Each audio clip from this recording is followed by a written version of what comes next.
সকালের নাস্তাটা হোক স্বাস্থ্যকর। বিসমিল্লাহ। আসসালামু আলাইকুম, সবাই কেমন আছেন? আশা করছি সবাই ভালো আছেন। সকালের নাস্তাটা আসলে স্বাস্থ্যকর হওয়া দরকার। তো সকালে আমি ঘিয়ে ভাজা পরোটা বানাচ্ছি। এই পরোটাটা আমি কিছুক্ষণ আগে বানিয়ে নিয়েছি, একেবারে প্রতিটা লেয়ারে ঘি দিয়ে বানিয়ে নিয়েছি। অসংখ্য লেয়ারযুক্ত পরোটা, খেতে খুবই সুস্বাদু।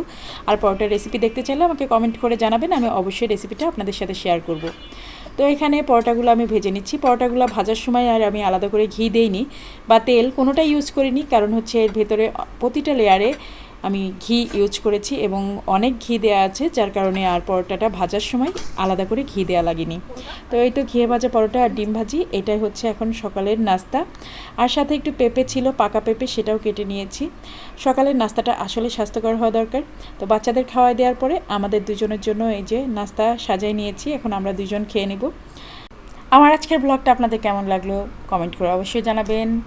আজকের মতো আল্লাহ হাফেজ।